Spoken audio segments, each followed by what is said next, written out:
Well, kind of one and only. Kind of one only. I'm running like a trillion. Don't do that. Don't do that. Okay. All right, guys. Kat's been hating on me all day. I don't know what it is. It's because she likes to hate on me because she wants to be like me. But it's fine because I want to be like her sometimes. She has maybe like one quality, and that's her beauty that I want to take from her. Everything else is trash. I'm joking, babe. You know you're perfect. Don't do that. Don't look at me like that. Thank you guys so much for joining us again for another episode of Business is Pleasure. If you guys don't know, this is where we just talk about our business, our relationship, and just just try to have good conversation. Nothing too crazy, right? Yeah. If you guys noticed, Kat's trying to really class up the show now by having a little tea with her. She thought it would like really set the mood, give us much more seriousness. You didn't have to let them know all that. Yeah, my bad. But And it's I true, actually though. do like tea. No, you love tea. You love tea. No, she's a huge fan of tea. Huge fan of tea. But this is one of the most common things that we do when it comes to business is pleasure. And our first question is, how was your week? My week was good. You were away. So she was happy about that. I wasn't happy.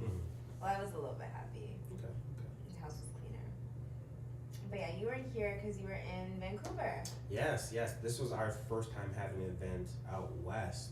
Tell us, how was Vancouver? Vancouver was cool. Like the whole dichotomy between Vancouver and Toronto was like they're really similar, to be honest.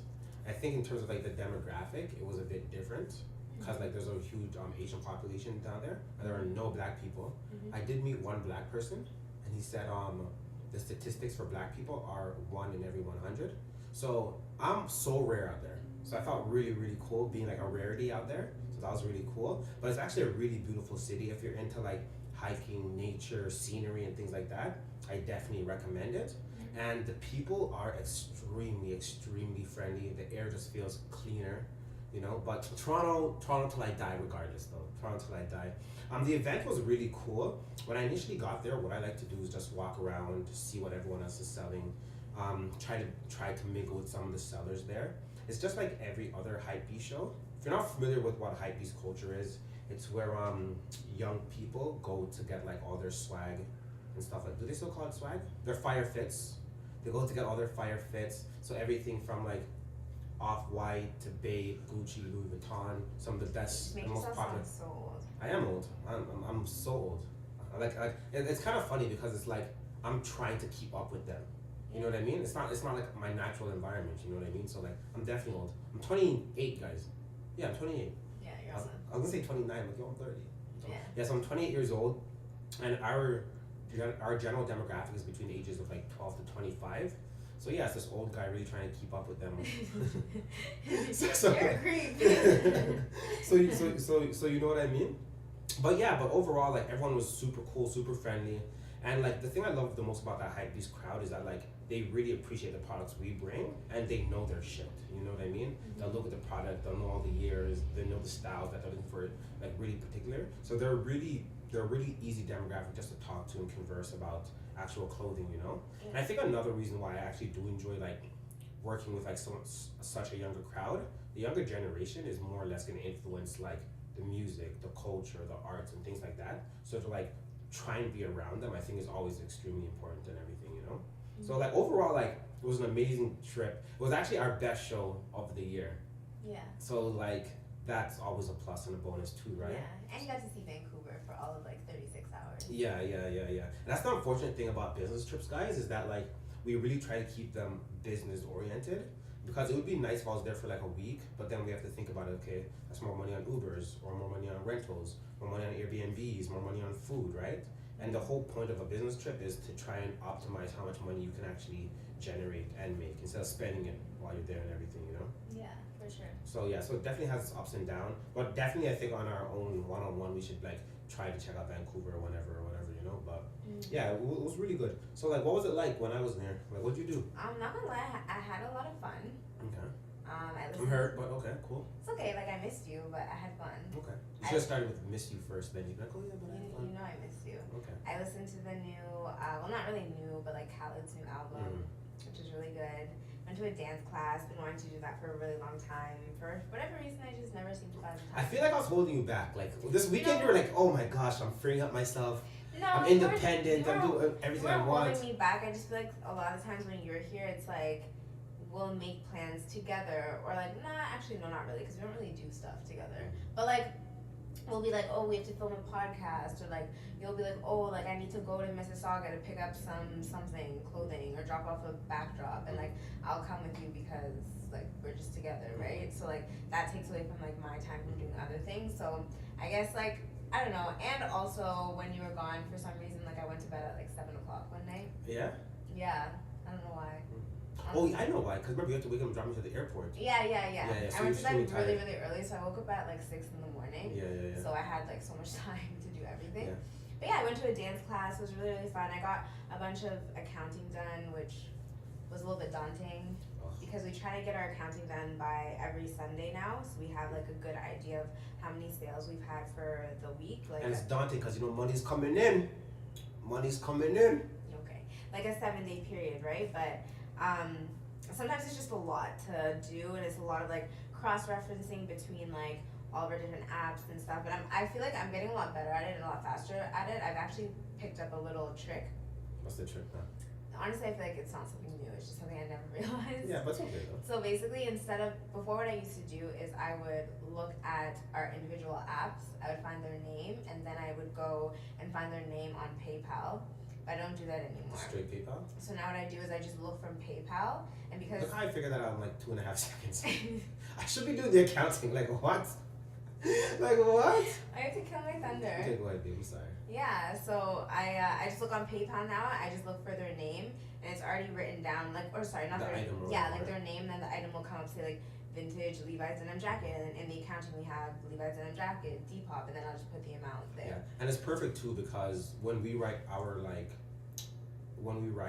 items that have been sold on our whiteboard, it's in like chronological order, right? So essentially you're just like copying them both, right? Yeah. Okay, so that's it's really nice. So Yeah. instead of doing like before, I guess we were almost like double dipping. Yeah, like I was going like back and forth, whereas now it's like I just look at it all on one, and it basically cuts the time in half. Like 100%. before, like the accounting used to take me like sometimes like 40 minutes. Now it takes me like 20. That's good. It only took you a year to figure it out. Good for you, babe. Good for you, babe. Alright, anyways, next point of discussion. The next thing I want to really talk about was about 2 months ago, this guy named Jack. He's one of like the directors from Depop. Yeah. And he sent us a message and he was like, "Hey, I really like how you guys are building your Depop page. I'm gonna be in Toronto for a couple of days. I'd love to take the time and sit down with you." At first, I felt like such a jerk because I get there now, I'm like, oh my gosh, you know what I mean? I'm black, so like I work on black people time, and I was like 10 minutes late. So I was like, crap, man, like, I'm proving the stereotype right. But then we sat down, and he was just like so warm, so inviting. He's like, "Hey, do you want a coffee or anything?" I was like, "No, man, don't worry about it. Like, we're all good to go." So we just started having like a real genuine conversation about like just business, and then we brought up Gary Vee, and then he asked me just to tell our story about how we started the business and how we got things started. I told him from F3. Do you remember F3? Yeah, furniture for families. Yeah. So I told him the idea from F3, how we like wanted to create a business after we finished university and college, and like just the steps that we wanted to make. And he really enjoyed our story. And then it was just nice to see someone like him who was like so sure of his career and his path, but to like be in somewhat of awe with the progress that we're trying to make within our business, you know? Yeah. So he actually ended up sending me a book from one of my biggest inspirations right now, Gary Vee, and he wrote the sweetest letter to us, just saying how like he was so inspired by us, how he believed in us, and he liked everything that we're doing. Yeah. Because like I with you and I, like we try not to like focus on like gratification, whether it's like people saying, "Oh, good job," or whether it's us like be like, "Yeah, like we did so good," like yeah, like pat ourselves on the back. I think like a lot of times we don't do enough of that. So to see someone who's like more or less established and to see them believe in our growth, to believe in the steps that we're trying to make forward, it felt so nice and so warm, you know? And the thing that I love the most about it, it came from a genuine place. Yeah. It came from a place of him being like, "Oh wow, like good for you guys, like, you know, like you should be really proud." And it made me look back and being like, well, you said this a bunch of times, it's like we should celebrate our small victories. You know what I mean? Because a lot of the times we sometimes take it for granted and don't realize like, yo, like look how far we've been able to come. Yeah, and I think it's so easy as like people to like base our like worth and our like validation of ourselves off of our accomplishments, and you're always gonna be in a chasing battle with yourself because it's like once you get one thing, it's like okay, the next, and like you're always in this kind of like rat race of like never really being like fully satisfied. You know?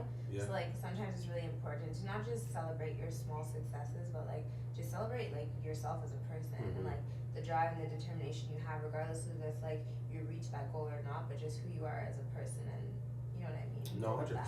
And I think one of the major problems that we have is that like I talk about how much I do like the process and I do, but a part of that process is looking back at it, being like, hey man, like you were at step 1, now you guys are at step 2, and then step 4.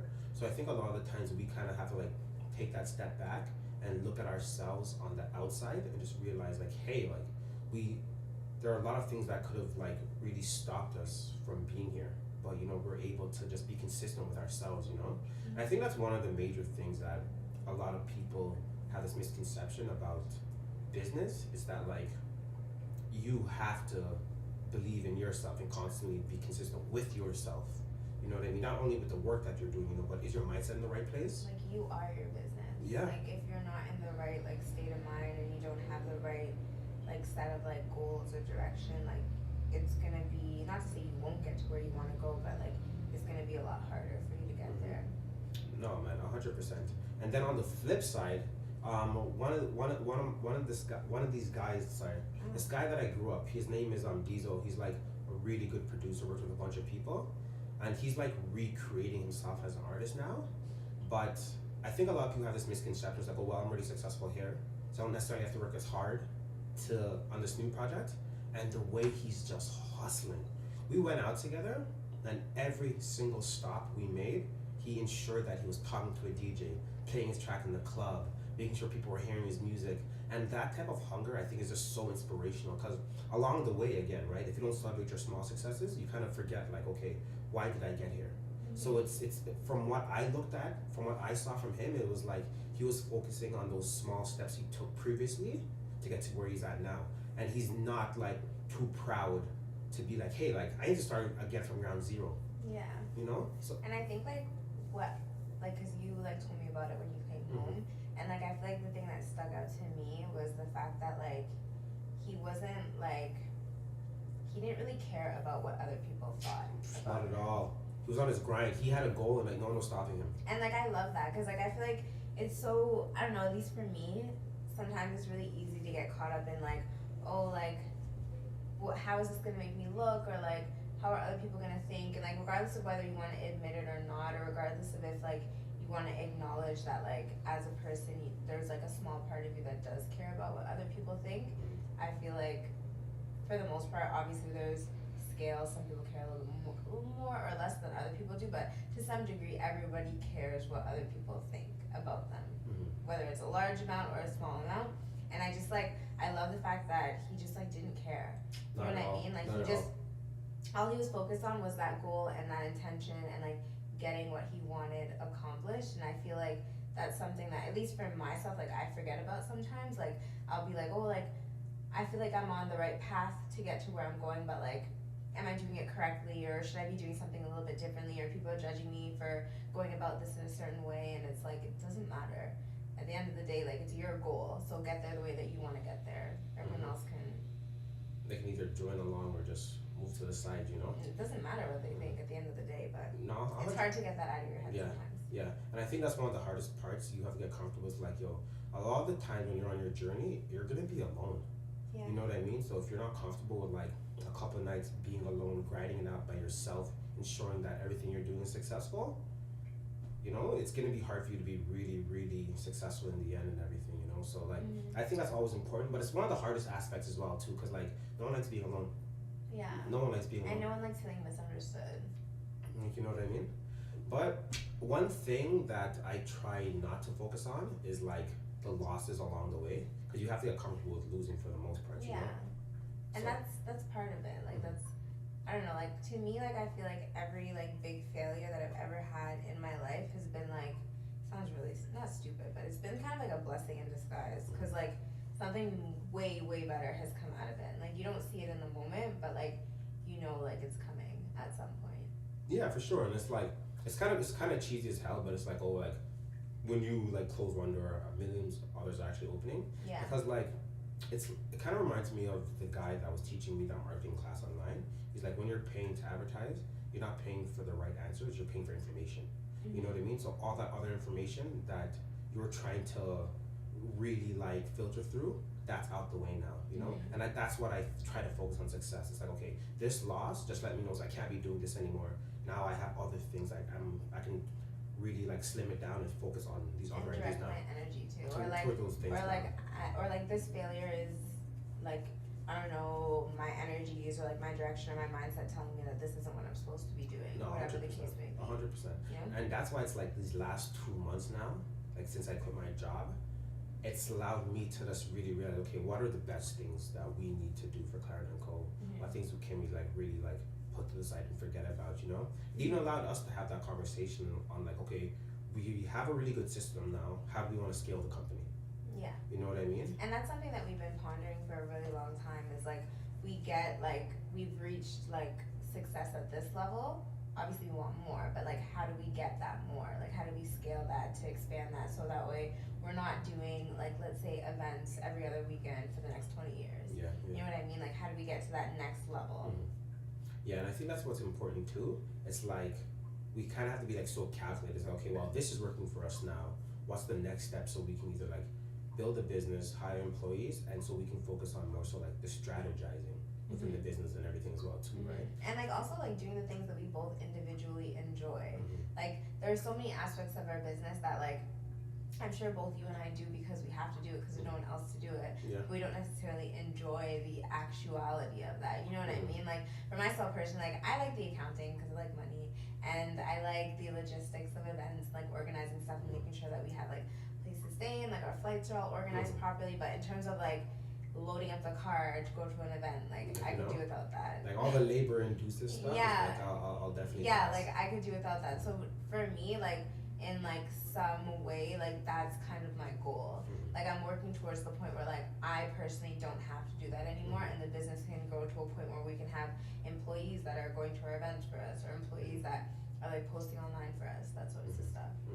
No, definitely, man. But I think that's also really important about every business is that like we both understand it's like we're not in the position financially where we can just hire people and be like, yo, you're doing this, you're doing that. Like a lot of small businesses kind of have to be everything. We have to be the accountants, we have to be the marketers, we have to be the sourcers, distributors, we have to be literally everything in one, you know? Yeah. So it's good that we understand that, hey, right now we have to be all these things, but later on it's like, okay, like what things can we like push to the side so we can focus on just scaling the business as a whole, right? Yeah.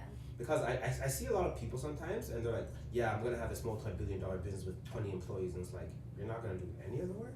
Yeah. Like you're not gonna do nothing at all? You're just gonna have the money to finance everything? Like how? Like I wanna know, cause I'd love that business right now. To me, like I feel like I just know my personality. Like I wouldn't feel comfortable being so hands off. But some people are like that. They would prefer just kind of like, but at the same time you have to have some sort of system in place to get up to that point. No. Unless you're like a billionaire. And whatever, but then it's just like good for you. Yeah. So for the last 2 months, like what have you liked about like the changes that we've implemented, and what would you want to like see more of, less of? I just think we've always had a system in place, but I feel like we've gotten like a little bit more calculated and systematic with the things that we're doing, especially since is that you're doing this full time now. So like you haven't really had anything else to kind of preoccupy your time, so you're kind of more so focused on this. And because you're focused on it, that kind of pushes me to be focused on it as well, because like you're holding up your end of the bargain, so like I don't want to falter on the things that I'm supposed to be doing. Teamwork, you know? Yeah, so like I think we've done a really good job at like posting consistently, developing like our marketing, and like developing our Instagram more, and doing a lot more ads, and doing a lot more stuff with influencers, and having a bunch of like new and innovative ideas that we're gonna put out shortly. So I think like the last couple of months have been really, really good. I think going forward, I want to work on our like expansion. So I want to work on having like a tailored and like not necessarily like a step by step in the sense of how are we building our business, but just like The a things that we already general- have, yeah, what is it exactly? How- A breakdown of everything essentially. how are we scaling that, you Mhm. know, and just having like a general framework of like how are we getting from where we are now to where we want to be by like midway through 2019, like that sorts of stuff. Like I think that's something that in the next couple of weeks, like we should sit down and figure out, because I know like we bounced ideas back and forth and we like generally have an idea of like where we want to go, but I want to really sit down and like figure out, okay, we want to get here, but what are like the financial benchmarks that we need to meet in order to get there, or are we already there right now? What exactly do we need to do? Like just like more specific, if that makes sense. For me, the things I really liked about it so far was that like, when I was in college, one thing college really taught me about was like preparation. You know what I mean? If you fail to prepare to fail. So before I even decided to quit my job, like we created a schedule, we looked at our financial plan. I really like those type of things. And the one thing I would want to like really focus on now within the next after this first 2 months is just like, okay, like we both know what we need to do every day because that's scheduled down. I just want that all now transferred over into the actual business plan. I wanted like an operations manual. Okay, like what do we source, how do we source, where do we source, why do we source, you know? Accounting, when is it done, why do we do it? Just the who, what, when, why of our whole business, for our whole operations plan, you know? Yeah. So I think that will allow us to understand like, okay, how can we make this more efficient, what do we need to add to it more? And then we can more so be like precise in terms of scaling, right? Maybe when we do that, we realize, hey, like the way that we're sourcing kind of is limiting. Let's try to do it this way. Or like, hey, like, well, this is how much money we actually do have. Let's try to put more money into X, Y, and Z and everything, you know? So I think that's what I think that's what the 2 months has allowed me to like really realize. But in terms of what I actually liked about the last 2 months was just like the freedom of being able to run the business. Being able to be like, okay, well, this is what the business needs are. Nothing is really in the way. So what can we do to like make it as efficient as possible? You know, like sourcing more, I think has been amazing. I think the ability to source for longer. Now we're able to find like pristine pieces for all of our clients, and also we're slowly going into the women's market as well too, right? By having this time, we're able to actually collaborate with Lauren. So we're doing this huge collaboration coming up, guys, with Lauren. Check out our Instagram. It's Remark by Lauren. Really, really dope. We're gonna start going more so into the females market. Again, trying to scale. So I think that's really cool as well. Plus all this time, it's allowed us to have more ideas now. I think that's what's really important.